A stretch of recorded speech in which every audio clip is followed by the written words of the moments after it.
15 তাৰিখে দোৱা হ'ব, আপোনালোকে আহিব সকলোৱে আৰু লগতে ইষ্টেমাটো কামিয়াব হোৱাৰ কাৰণে দোৱা কৰিব আপোনালোকে। চ' আখতাৰ ভাই কেনেকুৱা লাগিছে আহি? ইষ্টেমাত আহিলে খুবেই ভাল লাগে, যিহেতু দিনৰ কাম ইয়াততো বেয়া নালাগে।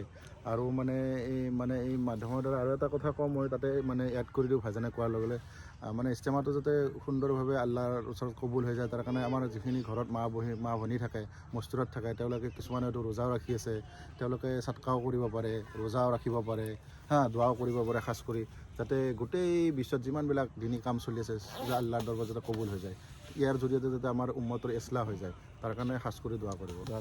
আপোনালোক সকলোৱে দোৱা কৰিব। এতিয়া আমাৰ লগত আছে আলম আজাদ ভাই। আলম আজাদ ভাইয়ে কেনেকুৱা লাগিছে আহি ইয়াতে? আলম ভাই বহুত বঢ়িয়া লাগিছে আৰু এইটো বহুত ভাল কাম, প্ৰত্যেক বছৰে এইটো হৈ থাকে উম্মতৰ ফিকিৰ কাৰণে, কি পুৰে মুছলমান ভাই কেনেকৈ আল্লাহৰ হুকুমত খাৰা হৈ যায় আৰু দিনী মজমাত অহা হৈ যায়, তাৰ কাৰণে আমি এইটো মেহনত কৰোঁ।